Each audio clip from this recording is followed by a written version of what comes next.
Today, the global semiconductor sector is expected to grow due to AI demand, a new report says. The global semiconductor industry is heading into a strong recovery phase with revenue anticipated to reach $630 billion in 2024, a 19 rise over the previous year, as noted at the latest Gartner report. This growth trends follow a challenging 2023 and appear to be set for a continued momentum, with projections estimating additional increase to $717 billion by 2025. So the boost comes as AI technologies, data processing advanced, and a return electronics manufacturing drive market demand. So AI-related chips in particular have become essential as applications expand across sectors from high-performance computing to everyday consumer electronics. The edge result memory components such as NAND, flash, and DRAM are experiencing increased demand, addressing more specialized computing needs and supporting AI-intensive workloads. Gartner highlights that NAND flash is essential in AI systems is set to see significant gains, with a 12% revenue increase by 2025, driven partly by persistently undersupply and soaring demand in AI applications.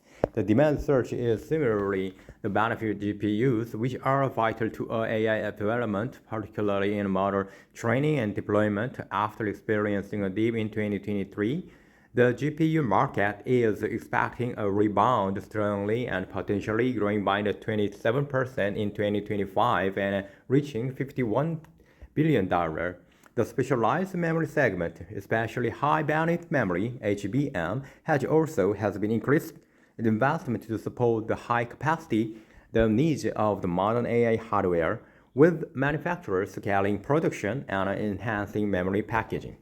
The DRAM is also seeing a resurgence driven by the production of high bandwidth memory and the rising adoption of DDR5 technology, which offers faster and more efficient data processing. Analysts note that these advances are contributing to recovery for DRAM, with revenues projected to rise from $90.1 billion in 2024 to $115.6 billion in 2025, as the supply issues ease and technology progresses. The robust growth in semiconductors reflects the sector's adoption to AI and data processing needs as memory technologies evolve to match these rising demands, while the market for automotive and industrial applications had been slower growth. The trajectory in consumer electronics and AI-powered solutions keep the semiconductor industry on track on a dynamic, technology-driven period of expansion, with AI, the memory technologies, and GPU enhancement leading the way. The semiconductor market appears well positioned for sustained growth. Okay, next one is Computer agree the Fed to locate the nation's flagship microchips R&D center in NI. The Biden administration has announced a new R&D facility that will focus on improving the microchip lithography technology. A Biden administration plans to spend about $825 million to create a flagship national semiconductor R&D center in upstate New York, where the government-funded nanotech complex already exists. The new R&D facility in Albany, NY, will be home to the Extreme Ultraviolet EUV Accelerator project, which is being funded to advance leading-edge lithography research and adoption in the U.S. The EUV lithography is essential for manufacturing smaller, faster, and more efficient integrated circuit and microchips. It involves transferring the intricate patterns on a semiconductor silicon wafer, which eventually forms the circuits that power or electronics devices. As the semiconductor industry pushes the limit of the Moore's law, EUV lithography has emerged as critical technology to enable the high volume production of transistors beyond the 7 nanometers, something that are previously unattainable. By comparison, a typical human hair is roughly 80,000 nanometer to 100,000 nanometer thick, and a DNA molecule is around 2.5 nanometer. The National Science and Technology Council (NSTC) said access to the EUV lithography R&D is essential to meet the three primary goals. 1. Extend U.S. technology leadership. 2. Reduce the time and cost to prototype. And 3. Build and sustain a semiconductor workforce ecosystem. The new R&D Center represents a key milestone in ensuring the United States remains a global leader in innovation and semiconductor research and development. The Secretary of the Commerce, Gina Raimondo, said in a statement. Anish Koshi, a Parthenon principal at consultancy Ernst & Young LLP, said the center represents a strategic investment in both technology and talent. As at the heart of the facility is advanced EUV technology, a cornerstone in producing the next generation of high-performance microchips essential for application from the AI to advanced computing.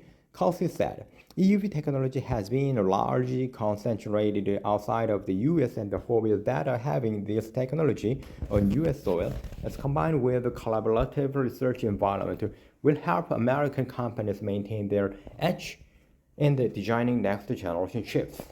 The US EUV effort is a political response to China making a concerted effort to the world leader in the chip design and manufacturing space, even though the US and Europe have been put restriction on one primary suppliers in EUV technology and ASML, according to the Jack Gold principal analyst for J.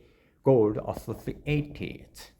ASML Holdings NV is a Dutch multinational corporation that develops and manufacturers of photolithography machines, which are used to produce computer chips. So as of 2023, it's the largest supplier for the semiconductor industry and the sole supplier in the world of EUV lithography machines. Even with the export controls, it's expected China will be able to create create a competitive system in the next few years. Gold said. So it's critical that the U.S. have the competitive R&D program and in place to stimulate local production and stay ahead in this critical technology, while also potentially creating U.S. suppliers that can produce these machines that can sell for hundreds of billions of dollars each.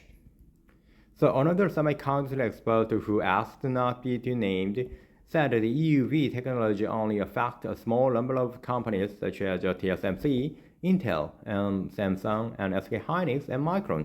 That's really it.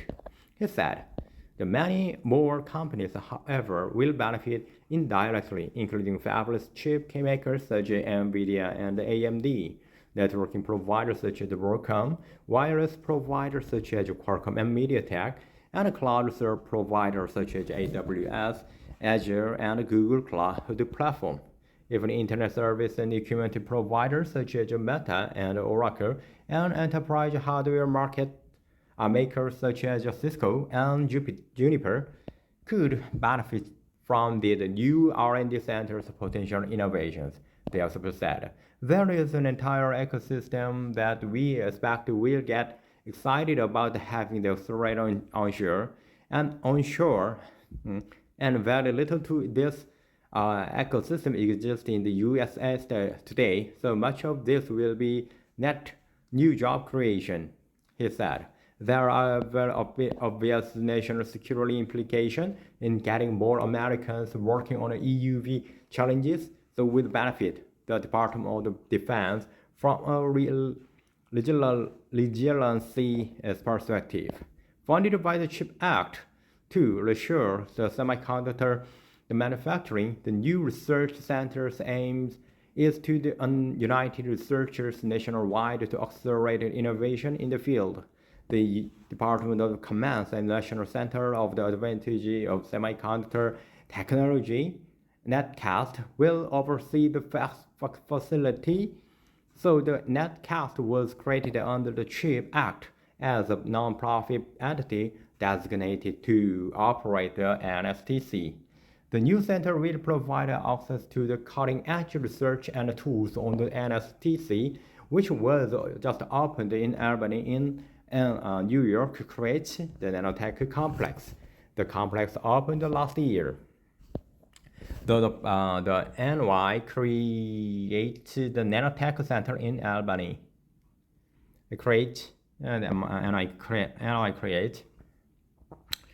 Though the public-private partnerships, mega corporations from the semiconductor industry and others such as IBM, Micron, Applied Materials, and Tokyo Electronic helped establish the facilities at the Nanotech Complex.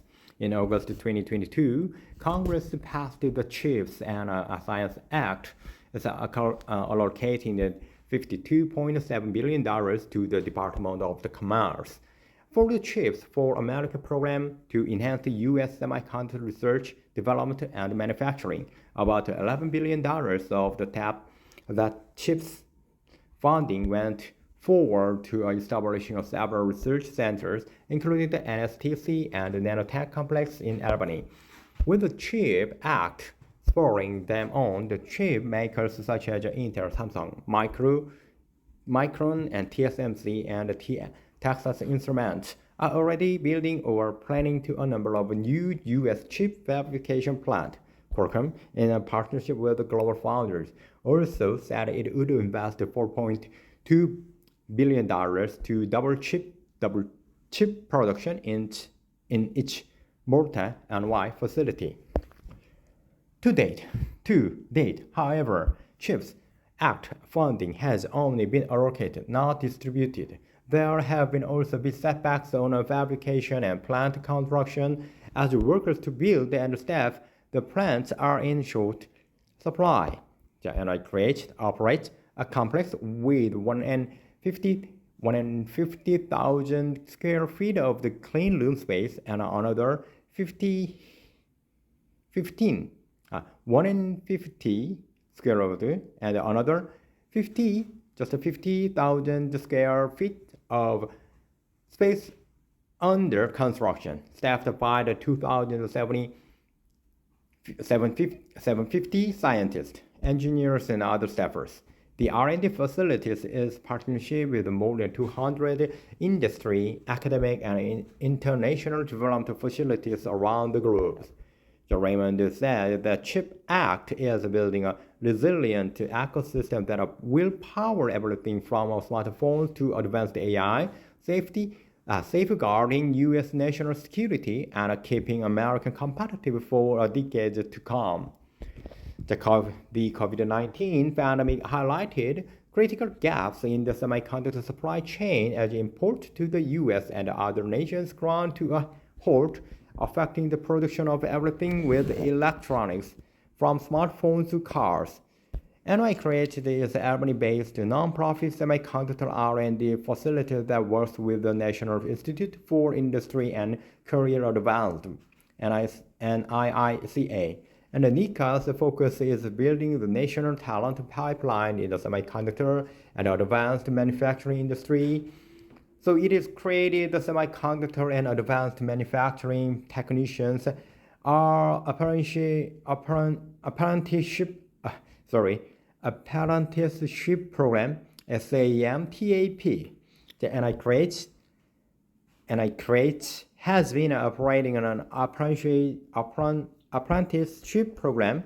Apprentices get hands-on training while also attending courses at local colleges to advance their careers. By supporting the breakthrough EUV research and fostering a collaborative collaborative ecosystem, this facility will not only drive semiconductor innovation, but also address key challenges in supply chain resilience and workforce development while maintaining U.S. technologies leadership, EYC said.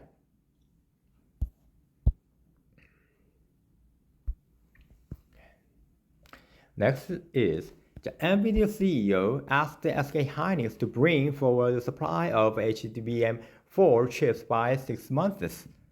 SK chairman. Okay, D. So Reuters. NVIDIA CEO Jensen Huang had asked the memory chip maker SK hynix to bring forward by 6 months the supply of its next generation high bandwidth memory chips called HBM4. SK Group Chairman Chae Tae-won said on Monday. The South Korea SK hynix said in October that it aims to supply the chips to customers in the second half of 2025. The SK hynix spokesperson said on Monday that this timeline was faster than the initial target without elaborating further. The Huang's request for a faster delivery highlights demand for higher capacity, energy efficient chips used in an NVIDIA graphic processing unit to develop AI technology. NVIDIA commands more than 80% of the global AI chip market. Though SK hynix has been leading a global race to meet an explosive demand for HBM chips that aid in the processing of the vast amount of the data to train AI technologies and are crucial for NVIDIA's chipset. But it is facing an increase in the competition from rivals like Samsung Electronics and Micron.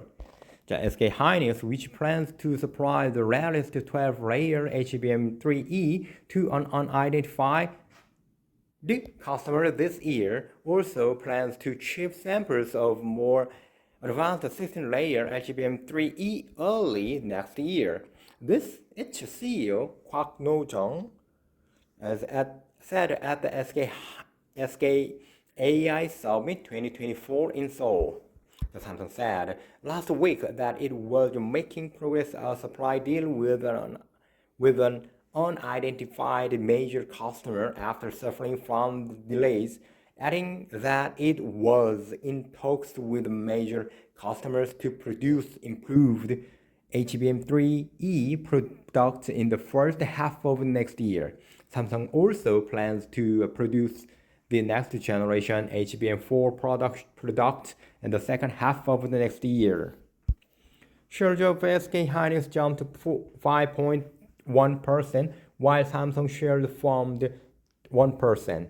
The broader market was up 1.6%.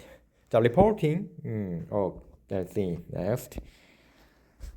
Okay, next article is Intel CEO complained this is talking too long after investing $30 billion but received zero chips after funding, which is why it had to kick off its Fab co-investment program.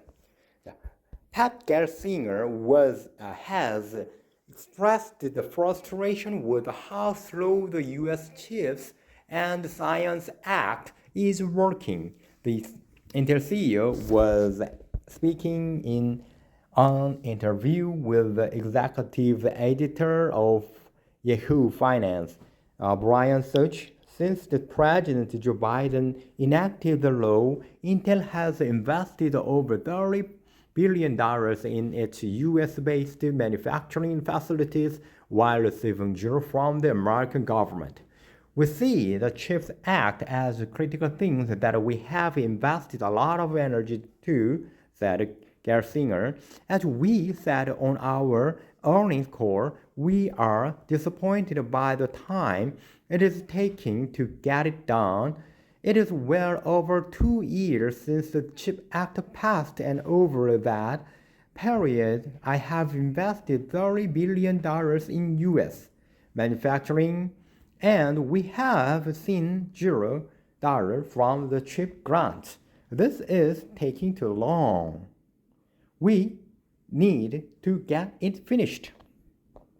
Indeed, since the enablement of the chips and the science law, Intel has started to package chips and its advanced packaging facility in New Mexico and began to construct new fabs in Arizona and Ohio. Due to the lower than expected demand for CPUs and a very slow start of Intel Foundry as a contract chip maker, Intel has to delay the Ohio campus launch by a couple of years. But the company did invest a lot in its facilities in the US. So it should, of course, be mentioned that Intel has already received $3 billion in secure enclave funding for military chips.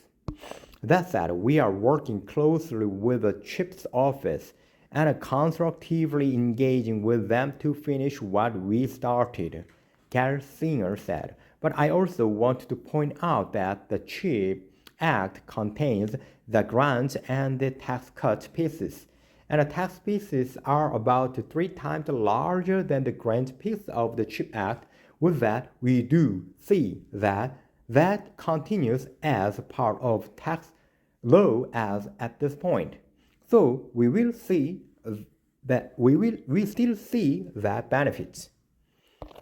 So while Intel has granted some $8.5 billion in directive investment, up to $11 billion in loans, and a 25% investment tax credit of up to $100 billion, and still has to see that $8.5 billion.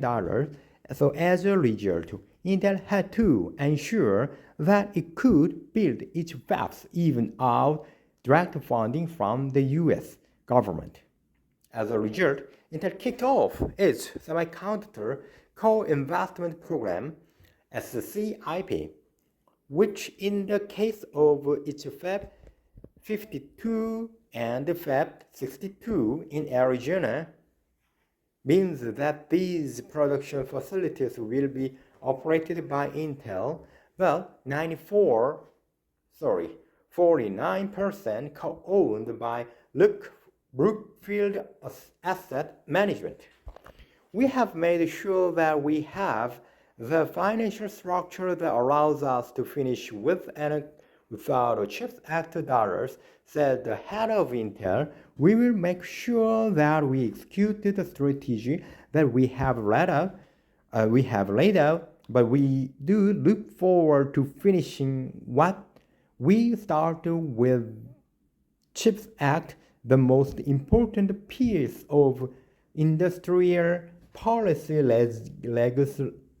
legislations in the US, and something we proudly participate in.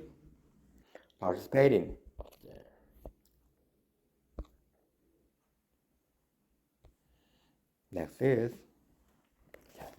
for the first time ever, AMD outsells Intel in the data center space, but both fall far behind sales of NVIDIA's AI GPUs. For well more than 2 decades, Intel has been an undisputed leader in the market for data center CPUs. Intel Xeon processors power the vast majority of servers, whereas AMD's processors commanded a single-digit market share just some 7 or 8 years.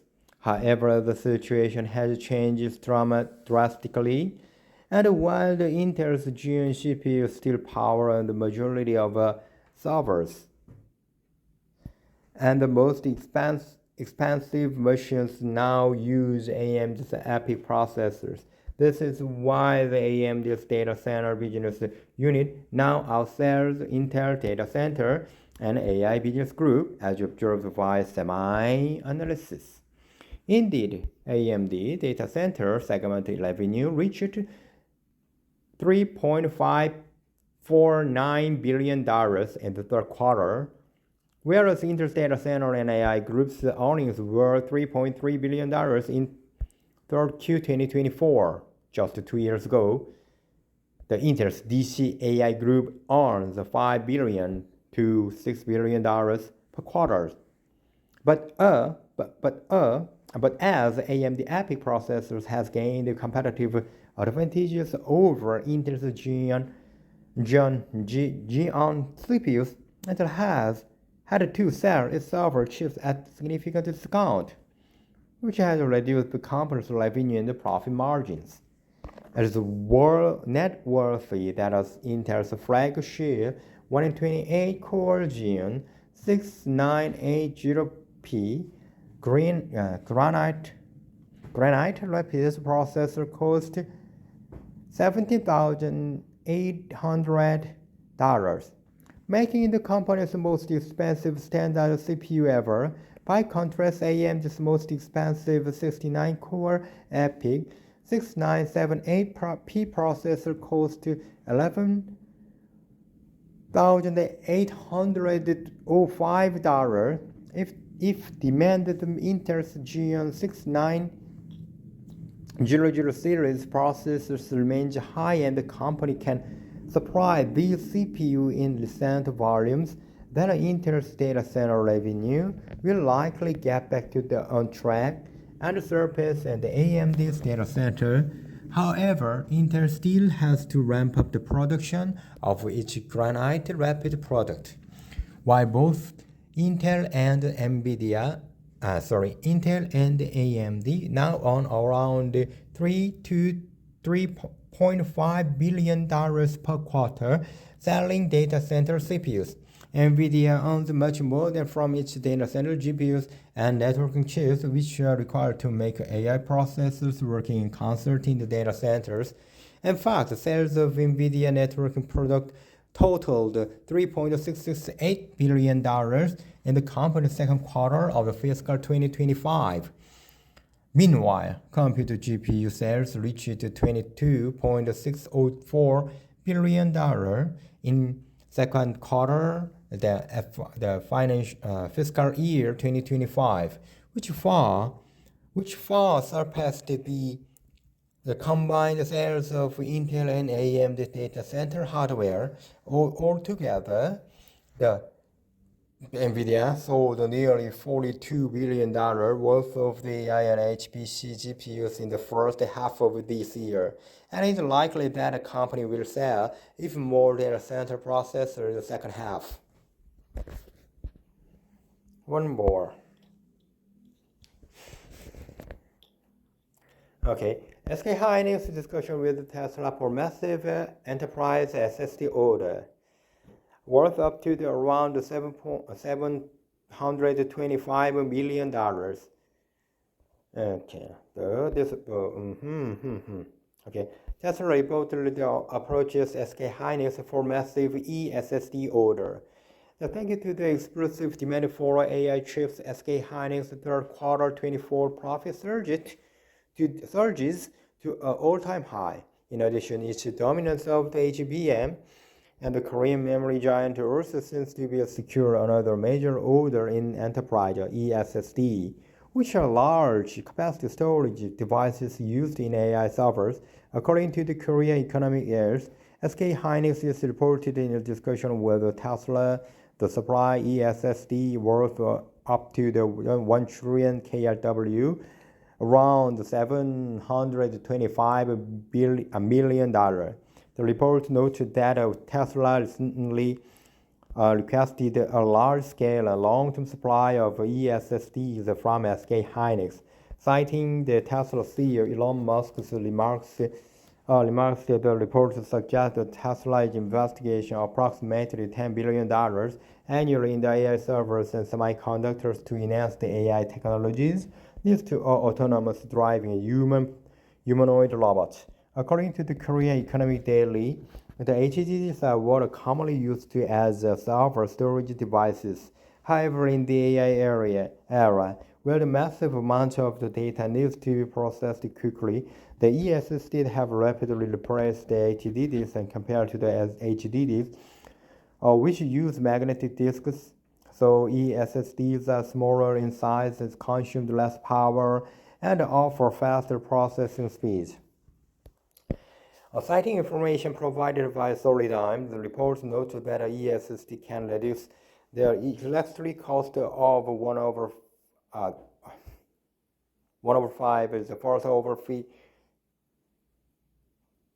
1/5 of those of the HDDs over 5-year period, while also lowering the total cost of by 46%.